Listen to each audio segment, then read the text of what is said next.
In this example, we're going to write logical expressions for some statements that involve sets. Sometimes we call this, write down or analyze the logical form of the expression or statement. And we've done problems like this before.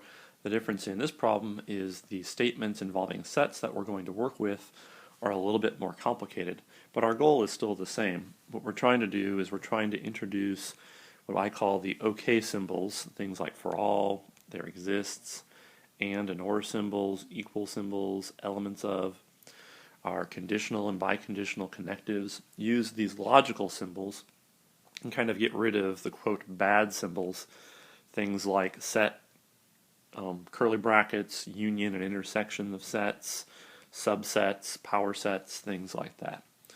So these really aren't bad symbols, but when we talk about analyzing the logical form of a statement, we want to get it into these logical symbols using ands and ors and equalities and things like that.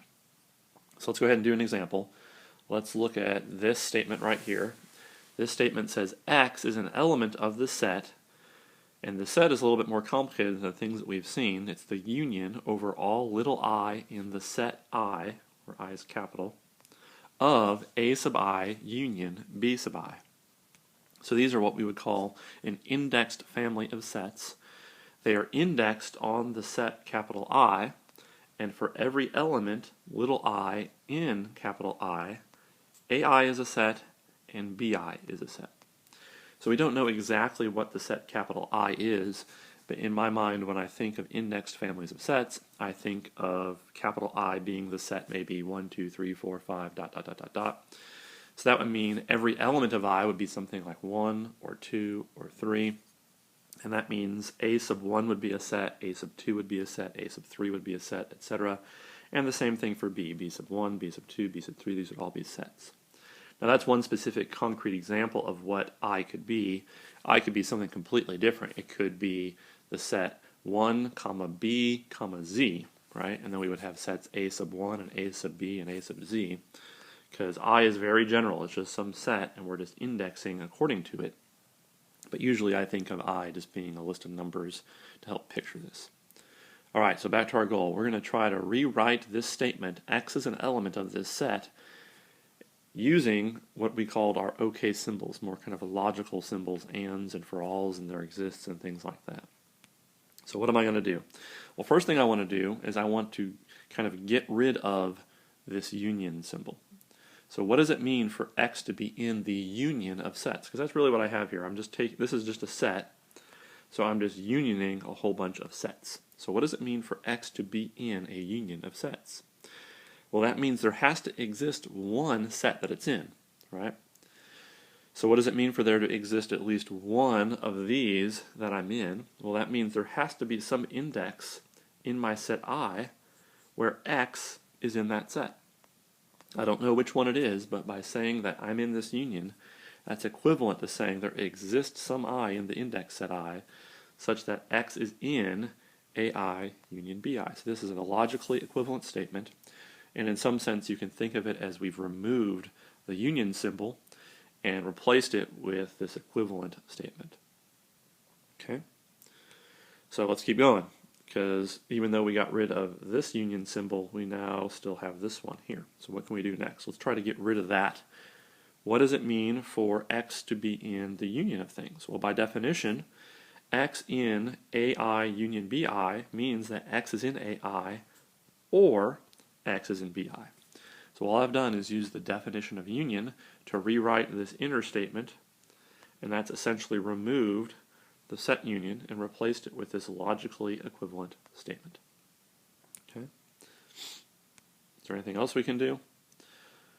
Well, I could write it like this. We worked a problem earlier where we determined that the existential quantifier, the there exists, distributes over the or symbol. So I could also write it like this if I wanted to. Instead of there exists an I in I such that X is in AI or X is in BI, I can distribute this over the or symbol and write it like this. There exists an I in I such that X is in AI, or, so I've distributed it, there exists an I in I such that X is in BI. Okay. I don't really know that this last expression is any better then the next to last, is this really any better than this? It's different, and it's good to show that example, but we'll go ahead and just stop there. So there's one example of doing kind of a logical analysis of a statement that involves sets, and this one's a little more complicated because it involved an indexed family of sets. Let's go ahead and do one more. Let's work on this. A intersect B different C is empty. Let's do the same type of thing. Let's write this using our logical symbols. What does it mean for the intersection of two sets to be empty? Well, this means that they don't have any elements in common, which is another way of saying that there doesn't exist an X, where X is in A, the first set, and X is in B diff C, the second set. So this has let me get rid of the intersection symbol. I've been able to get rid of it and write this logically equivalent statement right here that involves just things that we like, things like and, an element of, and there exists. But there's still one symbol that we would like to get rid of, and that's the set diff. So let's work on that. Let's get rid of that set difference. There does not exist an X such that X is in A, and so what does it mean for X to be in B different C? That means that X is in B and X is not in C. Okay, so I've got that. And at this point I could really just stop. That we have gotten rid of what we called the, quote, bad symbols, and we've written the original statement in terms of all what we call the good or okay symbols. So we've done the logical analysis, but we can manipulate this into a few different forms, which you might find more useful. So let's do that just a little bit. One thing I can do is use the associative property. Here I have a whole bunch of ands, so I can use the associative property and group those however I'd like, right? So I might want to write it like this. And then what I could do is maybe I would like to distribute the not symbol and use our quantifier negation law. The quantifier negation law says not there exists X is equivalent to for all X not. So I was able to bring the not inside using the quantifier negation law. And then I could write this using the conditional connective if I wanted to, right? We know that the conditional connective is equivalent to not or something. So since I have it in that form, I have not a statement or another statement that is equivalent to this first statement, conditional connective, the second statement. So maybe you like this form better. For all X, X in A and or X in B implies X is in C. That's a logically equivalent form to what we started with. So we'll stop there. Again, I don't know that this last form is any better than this form, but it is different, and the steps in between showed how you can use different laws to manipulate it into a different form.